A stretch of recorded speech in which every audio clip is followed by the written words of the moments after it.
ኦርቶዶክስ ነኝ።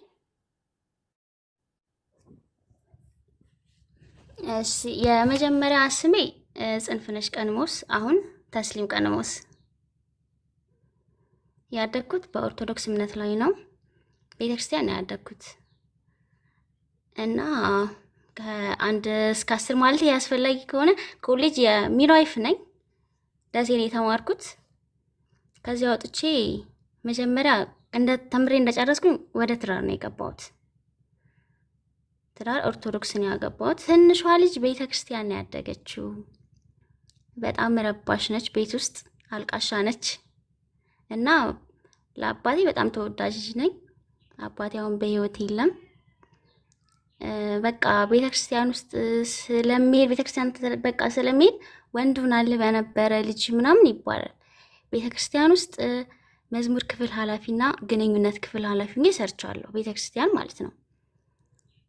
ከዚያ ወጥቼ ያው ኮሌጅ ትገባለሽ። ኮሌጅ ደግሞ የግቢ ጉባኤ አባል ነበርኩኝ፣ ማህበረ ቅዱሳን ማለት ነው። እዚያ ውስጥ አሁንም ጸሐፊ የግቢ ጉባኤ ጸሐፊና መዝሙር ክፍል ሆኜ አገልግያለሁ ለ2 ዓመት ማለት ነው። እና በዚያን ሰዓት እስልምናን እውነት ለመናገር እምነት አይመስለኝም። ቤተክርስቲያን ያስተማሩን አላህ የሚባለው መካ መዲና 366 ጣዖታት አሉ። ከነዛ ውስጥ ትልቁ ያ ነው አላህ። እንደዛ የተማርኩትና እማምነው ያንን ነው። በቃ ጣዖት አምላኪያን ናቸው ብዬ ነበር የማስበው። እውነትንም ማወቅ አልፈልግም ማለቴ ቁርአን እፈራለሁ፣ መንካት አልፈልግም። ምክንያቱም የሆነ በቃ እንኳን ቁርአን አይደለም መስገጃቸውን ስቲል አልወደውም በቃ። እና እንደዛ ያልኩኝ ኖርኩኝ። ያገባሁት ልጅ ደግሞ ቤተክርስቲያን ላይ ብዙ አልነበረም፣ ግን ጎበዝ ነው፣ ስራ በጣም ይወዳል። እና ከዚያ በኋላ ቤተክርስቲያን አልሄድም ምናምን ይለኛል። ጾም አይጾምም፣ ጾም ካልጾምኩ ቁርስ አልሰራልህም፣ ቤተክርስቲያን ካልሄድክ ምናምን እያልኩኝ በጣም ረብሸው ነበርና ግን ከዚያ በኋላ በቃ ስራ ገባሁኝ። አጠር አድርጌ ልንገራው፣ ሌላውን ይቀርና እስልምና ላይ ማተኮር የተሻለ ነው ብዬ አስባለሁ። እና እንደ ልጅ ወልጃለሁኝ።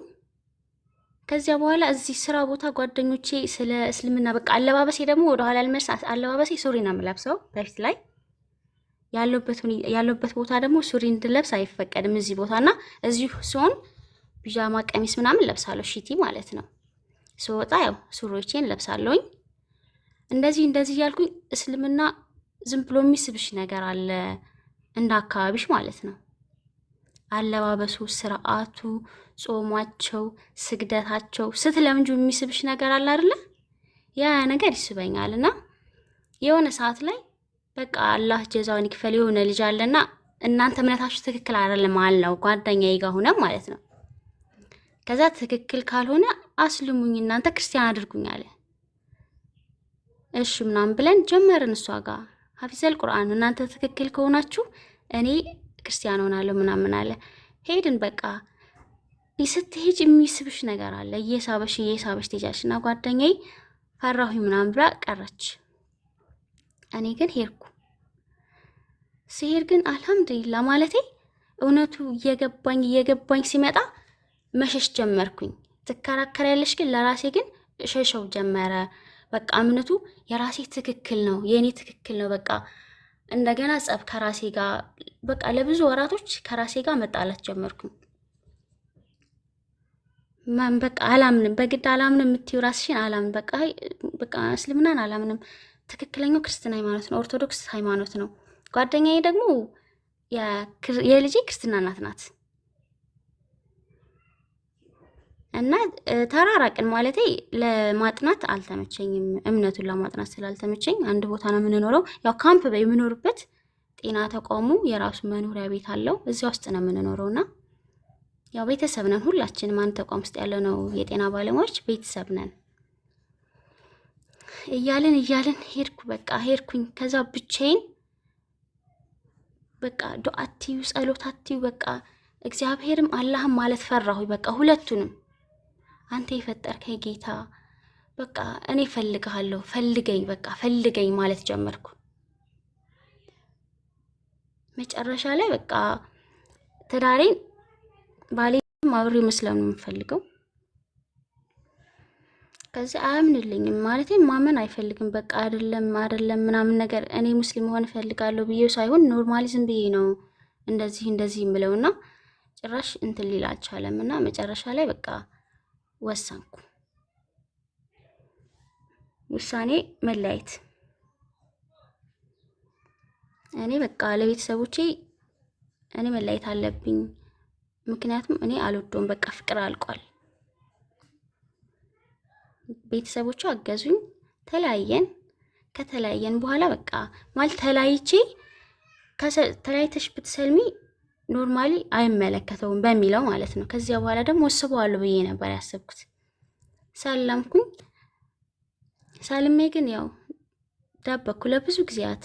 እናቴ በጣም ወግ ታጠብቃለች እና ያን ነገር እንዳትሰማብኝ በቃ የምሰግደው ተደብቄ ነው። ስራም ቦታ ቢሆንም ተደብቄ ሰግዳለሁ። ልጄ የ3 ዓመት ልጅ ነች እና እሷን ሁሉ ደበቃታለሁ። እናቴ እንደዚህ ያለች ምናምን ነገር እንዳትለኝ ማለት ነው። ተደብቂያት እየሰገርኩ መጨረሻ ላይ አልቻልኩም። ውጭ ሆና እየሰገርኩ ስታለቅስ ሰማታለሁ ምናምን። ጫማዬን ውስጥ ነው ማስገባው፣ ምክንያቱም እዚህ ያሉ ልጆች ከሰሙ ለባለቤቴ ይነግሩታል። ባለቤቴ ደግሞ ለቤተሰብና የሆነ ዝብርቅርቅ ያለ ህይወት። በዛ ላይ ደግሞ እኔን ሻሃዳ ሲያዘኝ ልጅ ለፈተና መዳረግ አልፈለኩም። እሱ ነው እንደዚህ ያደረገው ምናምን ቢባል ከባለቤቴ ጋር የሚፈጠር ነገር አለ። እሱንም አጋልጬ መስጠት አልፈለኩም።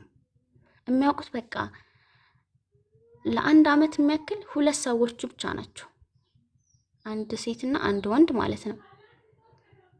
እነሱ ናቸው ሊያግዙኝ የሚችሉት። ከነዛ ውጭ በቃ እውነት እንደ ወንድ ማለት ነው ተረብቄ አለመቼ ሲል በቃ አለ አይደለ ወደ ጫካ ምናምን በሚመስል ጫካም ባይሆንም ጫካ በሚመስል ውስጥ እሰግዳለሁ። ካርቶን አንጥፌ ምናምን ነው በቃ መስገጃ ምናምንም የለኝም። ምክንያቱም ያ ካለ ሰዎች ምንድነው ምናምን ይችላሉ፣ ልጄ የሚል ትናገር ትችላለች ቤት ውስጥ ካየችው። ያንን ነገር መረጥኩኝና ልጄ መጨረሻ ላይ ማስገባት ጀመርኩ ቤት ውስጥ ሰው ማለት ነው።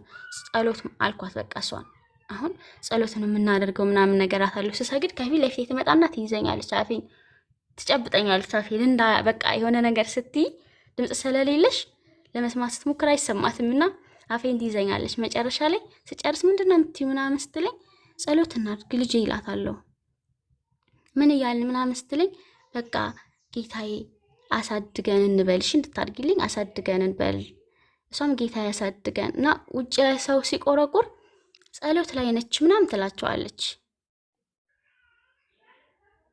ከዛ በቃ ያ አላህ መጨረሻ ላይ በቃ ሰዎችን ለመናገር በቃ አቃተኝ። ጾመኛ ነበርኩ፣ ማንም አያውቅም። ጾም የክርስቲያን ጾም ነው ይመስላቸው።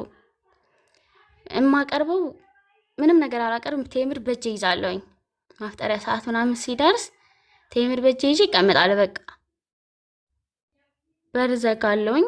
በር ዘግቼ ለምንድን ነው በቃ በዚህ ጾም ሰዓት እስከ ማታ በርግጥ ጾም ያለሽ እናውቃለን፣ በር አትዝጊ፣ እኛ እንዳንበላብሽ እንዳንጠጣብሽ ነው ምናምን ነገር ይሉኛል። ግን አልሐምዱሊላህ ያ ሁሉ አለፈና የሆነ ሰዓት ላይ ተናገርኩ። ስናገር ግን ያው እዚህ ያሉት ጓደኞቼ ጥሩ ነገር አደረጉልኝ። ክርስቲያኖቹ ራቁኝ። ባለቤቴ ደግሞ ሲሰማ ደግሞ ኦቨር በቃ ልጄን አምጪ ምናምን ነገር አለ። እሺ እኔ ልጄ ክርስቲያን ትሆናለች በቃ ናት አልኩት። ጥሩ አድርጌ ያሳድጋታለሁኝ። ስትፈልግ የፈለገችው ምርጫ ትመርጣለች ምናምን ነገርና በቃ ለኔ ተዋል፣ እሷ ለኔ ተውልኝ። እሺ ትሄዳለች። አባቷ ግን አክቷ እንደ ሙስሊም ነው። ያው እኔ ጋር አለች አይደለ መስቀል ይታሰርላታል። ስትመጣ ደግሞ አልፈልግም ምናምን ብላ ሌላ ሰው ነው የሚያወልቅባት። እዚህ በጥሰው ይጥሉባታል ምናምንና እሱ ያስርላታል። እሷ እዚህ መታ በቃ የአካባቢ ሙስሊም አካባቢ ነው። አልሐምዱሊላህ ደስ ይላል። በዚህ ነገር በቃ አላህ ይጨምርላቸው አካባቢ ያሉ ሰዎችን ማለት ነው።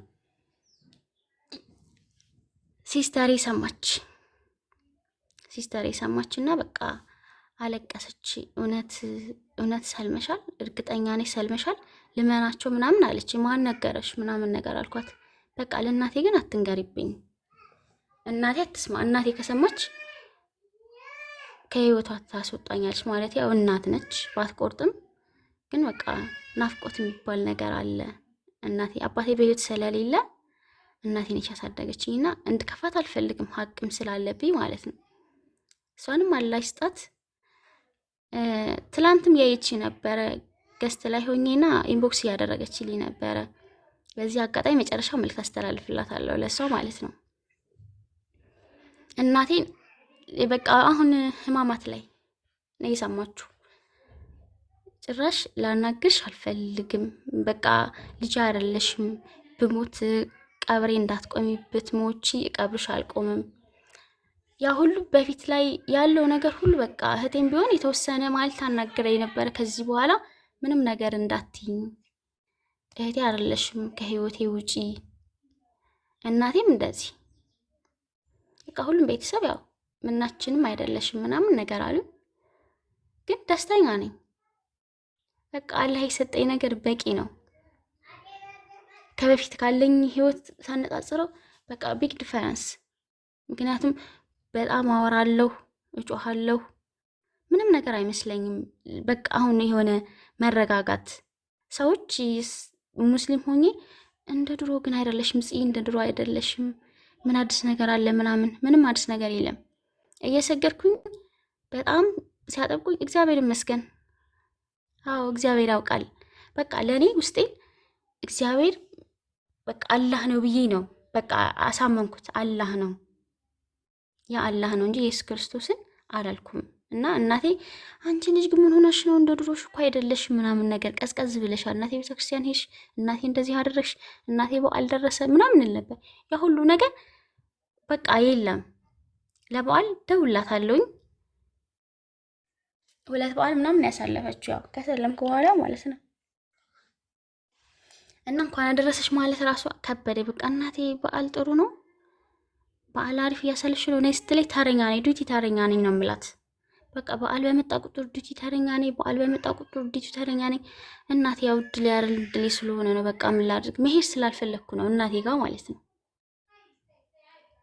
አሁን ላይ ይሄን ነገር ስትሰማ ደግሞ በቃ ልጅ አይደለሽም አለችኝ። ብትለኝ ያው ልጇ ነኝ፣ እናት ናት። ምንም ብትለኝም አይከፋኝም። በቃ ትናፍቀኛለች። የሆነ አላ ድሮ ከማስብላት በላይ የሆነ እናትነቷ በቃ ሙስሊም ስትሆኚ የሚሰማኝ ስሜት አለ። እውነት በቃ የእናት ሀቅ የሚገባኝ አሁን ላይ ነው። በቃ ምንም ነገር እናቴን ማለት አልፈልግም። እናት እናት ናት። ሁሉም ልጅ እናቱ ልክ እንደሚወደው እኔም እናቴን በጣም እወዳታለሁ። አንዳንዴም ደግሞ ትለይብኛለች። ምክንያቱም በጣም ጀግና ነች። ያ ነገር ሁሉ ይረብሻል። እስኪ ጥያቄ ካላችሁ ጠይቁኝ።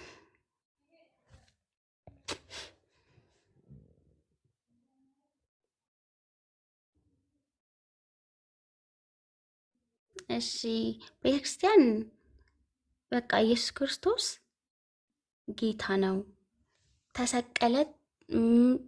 ተሰቀለ ተነሳ የሚለው ነገር እስቲ ይረብሽኛል። የስላሴ አንድነትና ሶስትነታቸው እነሱ ግራ ይገቡኛል። እዛ ውስጥ ያለሽ ራሱ አንዳንዴ የሆነ እንድታምኝ የሚያደርግሽ ነገር አለ አይደለ? በቃ እውነቱን ውሸቱን ሳይገባሽ አዎ ስላሴ አንድም ሶስትም ናቸው፣ አንድነታቸው ሶስትነታቸው በምን ይገለጣል ምናምን ስትበይ የሚያስተምርሽ ነገር አለና ያንን ተቀብለሽ ትኖሪያለሽ። ከዚያ ደግሞ ስዕላት፣ አሁን ስዕላት አሉ። የእነሱ ስዕላት እንዴት በቃ ሚካኤል ይሳላል፣ ገብርኤል ይሳላል።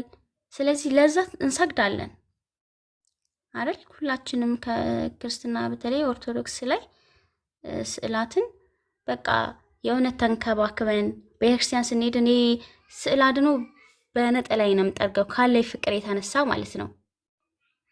እና ያለኝ ክብር ነው በቃ አለ አይደለ?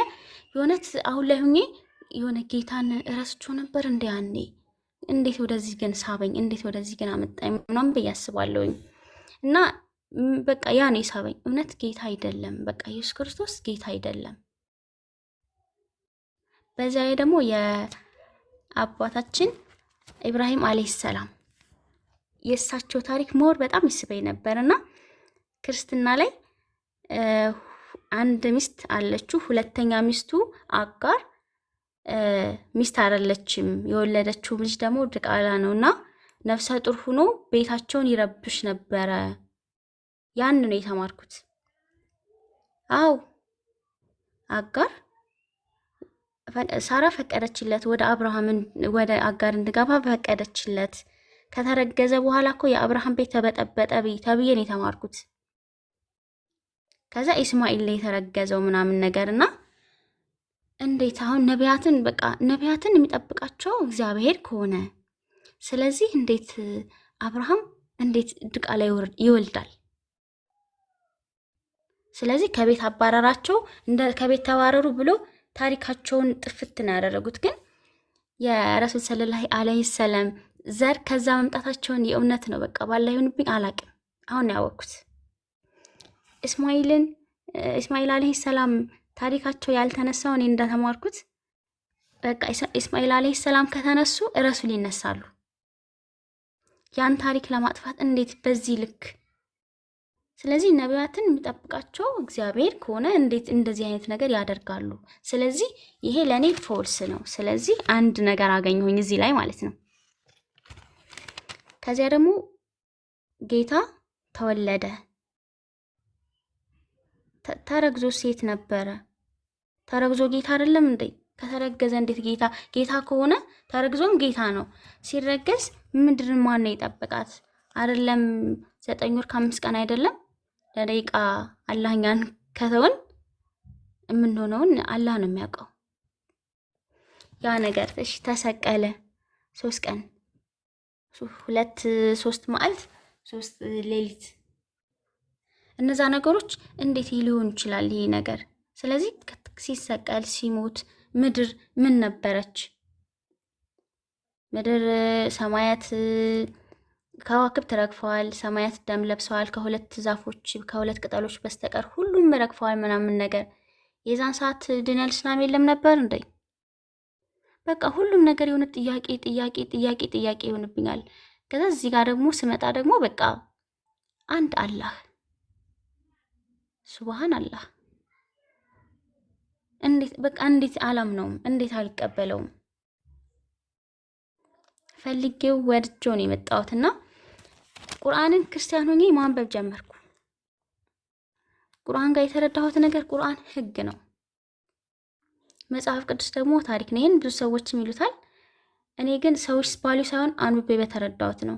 በቃ ይሄን አድርግ፣ በምድር ላይ ስንኖር ይሄን ማድረግ እንዳለብን እነዚህ ስራዎቻችን ናቸው። እዛ ተከትለው ነው የሚሄዱትና ቁርአን ላይ የተቀመጡት እኛ የምናደርጋቸው ስራዎቻችን ናቸው።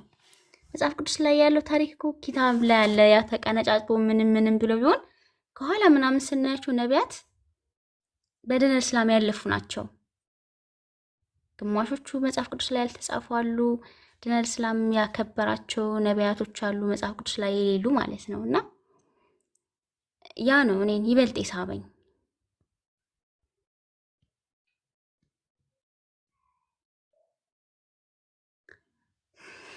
መልቀቁ የቀለለኝ ኢሳ አለይሂ ሰላምን ቁርአን ነው እንደው ይበልጥ ያከበራቸው። በቃ የሚገባቸውን ቦታ ነው የሰጣቸው። መጽሐፍ ቅዱስ ላይ የእውነት በቃ ተሰቀለ። በእርግጥ ከባድ ነው አዲስ፣ በጣም ይከብዳል ማለት እውነት በቃ ክርስትና ሃይማኖት እውነት በሆነ ብዬ ተመኝቻለሁ። እውነት ነው በላይ ጌታ እውነት ነው። በቃ እኔ ከክርስትና ሃይማኖት መውጣት አልፈልግም። ያለሁበት ሃይማኖት እውነት ነው። ለራሴ የራሱ የሆነ የግል ሃይማኖት አለ አይደለ? በቃ ስዕል የለም፣ ስዕል በቃ ከዚህ በኋላ ስዕል እኔ ጋር የለም ብዬ ስዕሎቼን አስወገድኩ፣ ክርስቲያኑኝ ማለት ነው። ስለዚህ አንዱ ጌታ በቃ ኢየሱስ ክርስቶስ ጌታ ነው ብዬ ለራሴ አመንኩኝ።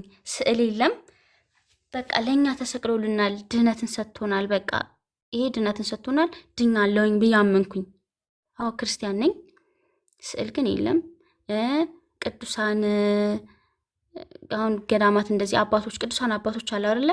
እነሱም የሆነ የራሳቸው ታሪክ አላቸው። አሁን እንደዚህ ደሴ ላይ ምናምን ብንሄድ ንጉስ ሚካኤል ከኋላ የነበራቸው ታሪክ አለና በክርስትና ሃይማኖት ጥሩ ነገራቸውን እኔ ሰምቼ ነው ያደግኩትና ታሪክ ላይ ደግሞ ስትሰሚ ደግሞ በእስልምና ሃይማኖት ብዙ ደሴ ላይ ያለቃሉ አጼ ዮሐንስ ዘመን ማለት ነው። እነዛ እልፍ በቃ ወሎ ላይ በጣም ተጨፍጭፈዋል፣ በግፍ ነው የተገደሉት። ያን ነገር እንደዚህ ገደሉ ምናምን በጭራሽ ተብለን ቤተክርስቲያን አልተማርንም። ታሪክ ግን ይህን ነገር ግን ታሪክ አይረሳም። ስለዚህ እነዛ በቃ በራሳቸው ያደረጉትን በንግስና ዘመናቸው ጥሩ ጥሩ ያደረጉትን ነገር ይጻፍና ቅዱሳን ናቸው ምናምን ተብሎ ይቀመጣል። ስለዚህ ያንን አምነን ተቀብለን አዎ ቅዱስ ናቸው ምናምን እያለን እንኖራለን። ግን ታሪክ አይረሳም ይሄን ነገር እና መልቀቅ እኔ ይዤው ነው የመጣሁት ነው ያልኩት። በቃ ኢየሱስ ክርስቶስ ጌታ አይደለም ነብይ ነው። ግን ነብይነቱን ይበልጥ አለ አይደለ ለድንግል ማርያም ፎቶዋን ምናምን ነገር እንደዚህ ስዕል አይቼ ማለት ነው ድንግል ማርያም ልክ እንደምትሰማኝ ማለት ነው ይሄ አንቺ አይደለሽም፣ ይሄ አንቺ አይደለሽም፣ ይሄ አንቺን አይወክልም፣ አንቺ ንጽሕት ነሽ፣ ቅድስት ነሽ፣ ይሄን አምናለሁኝ፣ አንቺ የሚገባሽ ይሄ አይደለም፣ በስዕል አማልጅኝ ብለን በቃ እመቤቴ አንቺ ታውቂያለሽ፣ ድንግል ማርያም አንቺ ታውቂያለሽ ብለን ተስለን ምናምን ብለን ነው ከቤት የምንወጣው። የመንገዴ መሪ ፋናዋጊ ምናምን እያልናት እናወራታለን ማለት ልክ እንደምትሰማ ማለት ነው። ይሄ አንቺ አይደለሽም፣ እስካሁን ላደረግኩት ነገር በቃ ይቅርታ። ሁሉንም በቃ መላእክቶችንም መላእክቶችንም ስዕላቸውን አይና የቅዱስ ገብርኤል ክንፍ ከአድማስ እስከ አድማስ ይሞላል። በዚህ በጠባብ ወረቀት ተስሎ እንዴት ነው ያንተ ስዕል እዚህ ጋር ይተሳል? እንዴት ነው መንፈስ ሊሳል የሚችለው? መንፈስ ነው አይታዩም ከተባለ በስዕል እንዴት ይሄ ነገር እና ከዚህ አንጻር እኔ መውጣት ቢከብደኝም ከብዙ ቆይታ በኋላ ነው የወጣሁት። እኔ ቆይቻለሁ እዛ ውስጥ አንደኛ ትዳር የሚባለው ነገርም ስላለ አብሬ መምጣትም ስለፈለኩኝ ያንን ነገር ለማስኬድ የተወሰኑ ነገሮችን ግልጽ አድርጌ አላወራም።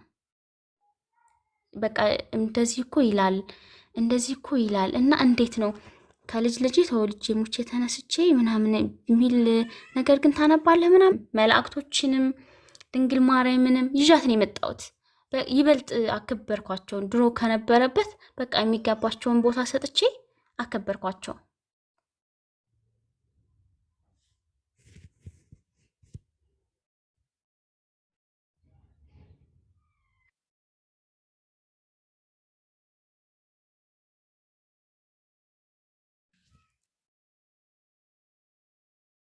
አልመጣም፣ አልተመለሰም።